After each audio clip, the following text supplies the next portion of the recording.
அன்பு மற்றும் நினைவு கலப்படமற்றதாக இருக்க வேண்டும். ஓம் சாந்தி. எங்கே சிவதந்தையின் மீது அன்பு இருக்கின்றதோ அப்பொழுது நினைவும் தானாகவே இருக்கும். அன்பு மற்றும் நினைவு இரண்டுமே கலப்படமற்று இருக்க வேண்டும். ஒரு தந்தையின் நினைவு மற்றும் ஒரு தந்தையின் மீது அன்பு வைக்க வேண்டும். எல்லையற்ற உலகம், அதாவது இந்த எல்லையற்ற பழைய உலகத்தையும் இந்த பழைய உடலையும் நாம் மறந்துவிட வேண்டும்.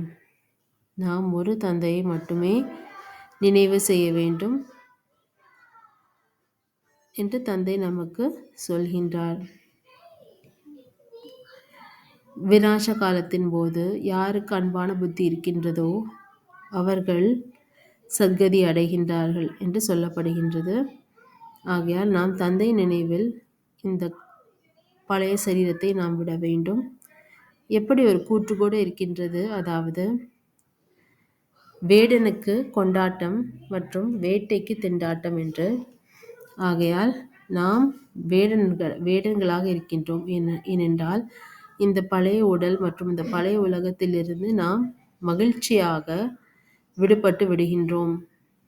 நமக்கு தெரியும் இந்த பழைய உலகம் அழிய வேண்டும் என்று. பழைய உலகம் அழிந்தால்தான் புது உலகத்தில் நாம் செல்ல முடியும்.